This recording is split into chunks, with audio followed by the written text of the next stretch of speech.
മറ്റൊരു വാർത്തയിലേക്ക് പോകുമ്പോൾ രാഹുൽ മാങ്കൂട്ടത്തിനെതിരെ പരാതി നൽകിയ യുവതിയെ അധിക്ഷേപിച്ച കേസിൽ റിമാൻഡിൽ കഴിയുന്ന രാഹുൽ ഈശ്വർ ജാമ്യാപേക്ഷയുമായി കോടതിയിൽ. തിരുവനന്തപുരം ജില്ലാ സെഷൻസ് കോടതിയിലാണ് ജാമ്യാപേക്ഷ നൽകിയത്.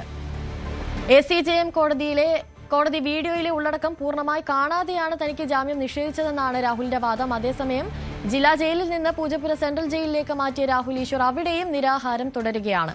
കൂടുതൽ വിവരങ്ങളുമായി സാരംഗ് സുധാകരൻ ചേരുന്നുണ്ട്. സാരംഗ്, എന്തൊക്കെയായിരുന്നു ജാമ്യാപേക്ഷയിലെ പരാമർശങ്ങൾ? അതുപോലെ തന്നെ ഇപ്പോൾ രാഹുൽ ഈശ്വർ നിരാഹാരം തുടരുകയാണല്ലോ, അപ്പോൾ ഇനി മുന്നോട്ടുള്ള നീക്കങ്ങൾ എങ്ങനെയൊക്കെയായിരിക്കും? അനുശ്രീ, ഈ ഒരു കേസുമായി ബന്ധപ്പെട്ട അറസ്റ്റിലേക്ക് നീങ്ങിയതും തുടർന്ന് ഈ ഒരു കോടതിയിൽ ഹാജരാക്കുന്ന സമയത്തടക്കം രാഹുൽ ഈശ്വർ പ്രതികരിച്ചിരുന്നത് സുപ്രീം കോടതി വിധിയുടെ അടക്കം നഗ്നമായ ലംഘനമാണ്. ഇത്തരത്തിലൊരു തന്നെ മുൻകൂട്ടി അറിയിക്കാതെയാണ് അറസ്റ്റിലേക്കും മാത്രമല്ല ഈ ഒരു ഇലക്ട്രോണിക് ഉപകരണങ്ങളടക്കം പിടിച്ചെടുത്തത് എന്നൊക്കെയായിരുന്നു രാഹുൽ ഈശ്വർ മാധ്യമങ്ങളോടക്കം പ്രതികരിച്ചത്. പിന്നീട് ഈ കോടതി ഈ ഒരു ജാമ്യാപേക്ഷ നിരസിക്കുകയായിരുന്നു. കാരണം പ്രതി ഈ ജാമ്യം നൽകുകയാണെന്നുണ്ടെങ്കിൽ ഇത്തരത്തിലുള്ള കാര്യങ്ങൾ വീണ്ടും ആവർത്തിക്കാനുള്ള സാധ്യതയുണ്ട്.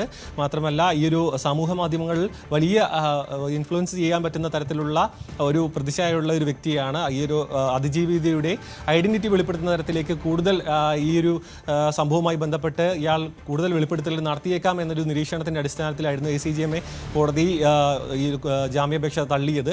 പക്ഷേ രാഹുലിന്റെ വാദം എന്ന് പറയുന്നത് ഈ വീഡിയോയുടെ ഉള്ളടക്കം മുഴുവനായി കാണാതെയാണ് തന്റെ ജാമ്യാപേക്ഷ നിരസിച്ചിരിക്കുന്നത് എന്നാണ് രാഹുൽ ഇപ്പോൾ നൽകിയിരിക്കുന്ന ജാമ്യാപേക്ഷയിൽ പറയുന്നത്. അതിൽ കൃത്യമായി പറയുന്നുണ്ട്, അത് ഉള്ളടക്കം മുഴുവനായി കണ്ടുകൊണ്ട് അതിൻ്റെ ഒരു ഉദ്ദേശശുദ്ധി മനസ്സിലാക്കണമെന്നാണ് ഇപ്പോൾ നൽകിയിരിക്കുന്ന ജാമ്യാപേക്ഷയുടെ അടക്കം മുന്നോട്ട് വെക്കുന്നൊരു കാര്യം.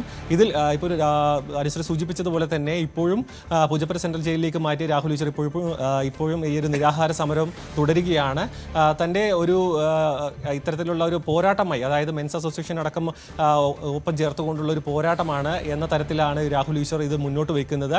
സമൂഹ മാധ്യമങ്ങളിലടക്കം ഈ ഒരു അറസ്റ്റിലേക്ക് നീങ്ങുന്ന സമയത്തടക്കം അദ്ദേഹം പങ്കുവെച്ച വീഡിയോ അദ്ദേഹത്തിന് തന്നെ വലിയൊരു കുരുക്കിലേക്ക് നീങ്ങുകയായിരുന്നു. ഇന്നത്തെ ഒരു കോടതിയുടെ നീക്കം, അതായത് കോടതി ജാമ്യാപേക്ഷ നിരസിക്കുകയാണെന്നുണ്ടെങ്കിൽ കൂടുതൽ നിയമക്കുരുക്കിലേക്കും അന്വേഷണ സംഘത്തിന് കൂടുതൽ സമയം ലഭിക്കാനടക്കം കാരണമാകും. ഇതിൽ ഇന്നത്തെ രാഹുൽ മാങ്കൂട്ടത്തിൻ്റെ വിഷയം പോലെ തന്നെ രാഹുൽ ഈശ്വറിൻ്റെ വിഷയവും വളരെ നിർണായകമാണ്. ഇന്ന് കോടതി ഈ ഒരു അതിജീവിതയുടെ പേര് വിവരങ്ങളും മറ്റും ഐഡന്റിറ്റി അടക്കം ഈ ഒരു സമൂഹ മാധ്യമങ്ങളിലൂടെ ജനങ്ങളിലേക്ക് എത്തിക്കാൻ ശ്രമിച്ചതിന് ഇയാളെ ജാമ്യം നിരസിക്കുകയാണെന്നുണ്ടെങ്കിൽ കൂടുതൽ നിയമക്കുരുക്കിലേക്ക് രാഹുൽ ഈശ്വർ അടക്കം കടക്കേണ്ടി വരും.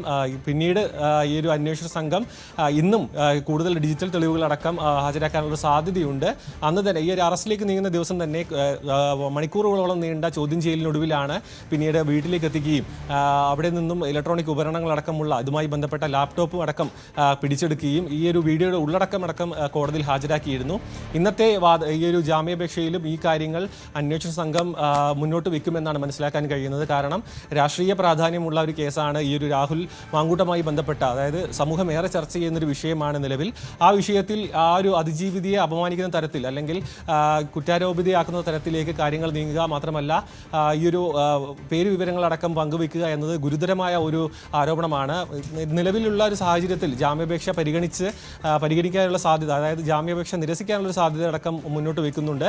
എന്തായാലും ഇന്നത്തെ കോടതിയുടെ ഈ ഒരു രാഹുൽ ഈശ്വറിൻ്റെ ഈ ഒരു ജാമ്യാപേക്ഷയുടെ കൂടുതൽ വിവരങ്ങൾ അത് നമുക്ക് കാത്തിരുന്ന് തന്നെ കാണേണ്ടി വരും. കാരണം ഇതിലൊരു കൃത്യമായ രാഹുൽ മാങ്കൂട്ടത്തിൻ്റെ വിഷയത്തിൽ പോലെ തന്നെ ഒരു വലിയൊരു വാദം ഈ വിഷയത്തിൽ നടക്കാൻ സാധ്യതയുണ്ട്. അനുശ്രീ, ശരി, സാരംഗ് സുധാകരനാണ് കൂടുതൽ വിവരങ്ങൾ നൽകിയത്.